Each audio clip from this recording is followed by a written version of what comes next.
జనసేనలో అతను సీనియర్ నేత. మెగాస్టార్ చిరంజీవి స్థాపించిన ప్రజారాజ్యం పార్టీలో యువరాజ్యం విభాగంలో కీలకంగా పనిచేశారు ఆయన.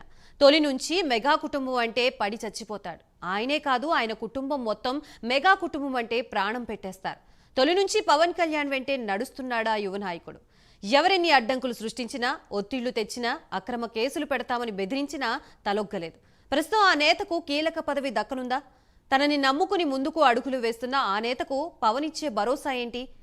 ఇది ఇవాల్టి స్పెషల్ స్టోరీ. చూద్దాం.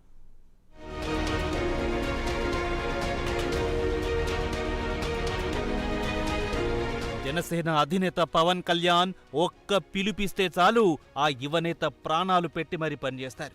ఒక్కటి కాదు, రెండు కాదు, దశాబ్దాల నుంచి పవన్ కళ్యాణ్ బాటలో నడుస్తున్న ఆ యువ నాయకుడికి జనసేన కీలక పదవి అప్పజెప్పబోతోందా అనే చర్చ ఆ జిల్లాలో జోరుగా జరుగుతోంది. ఆయనే నెల్లూరు జిల్లాకు చెందిన జనసేన నేత దుగ్గిశెట్టి సుజయ్ బాబు.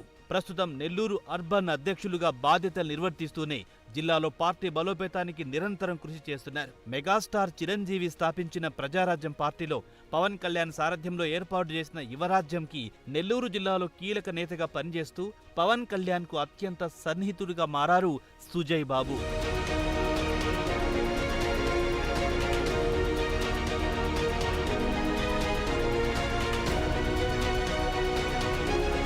జనసేన ప్రారంభం నుంచి పార్టీలో కొనసాగిన సుజయ్ బాబు జిల్లాలో పార్టీ బలోపేతానికి పూర్తి స్థాయిలో కృషి చేశారు. జనసేనలో ఉండి పదవులు పొంది పార్టీ నుంచి అనేక మంది పక్కకు వెళ్లిపోయినా సుజయ్ బాబు జనసేనను అంటిపెట్టుకుని వస్తున్నారు. నెల్లూరు నగర నియోజకవర్గంలో జనం కోసం జనసేన పేరిట ఇంటింటికి తిరిగిన పవన్ కళ్యాణ్ జనసేన ఆశయాలను ప్రజల్లోకి తీసుకెళ్లారు. పార్టీ ఇచ్చిన పిలుపుతో ప్రతి కార్యక్రమాన్ని జిల్లాలో విజయవంతంగా చేపట్టారు. ముఖ్యంగా సిటీలో కీలక నేత కావడంతో మంత్రులు Anam Ram Narayana Reddy, MP Vemireddy Prabhakar Reddy, rural MLA Kotamreddy Sridhar Reddy వంటి నేతలతో అత్యంత సన్నిహిత సంబంధాలు కలిగి ఉన్నారు. నెల్లూరు అర్బన్, రూరల్ నియోజకవర్గాలతో పాటు జిల్లా వ్యాప్తంగా యువతను పార్టీలో తీసుకురావడంలో ప్రత్యేక పాత్ర పోషించారు. ప్రతి ఏడాది జనసేన క్రియాశీలక సభ్యత్వాలను భారీ ఎత్తున నమోదు చేయిస్తున్నారు.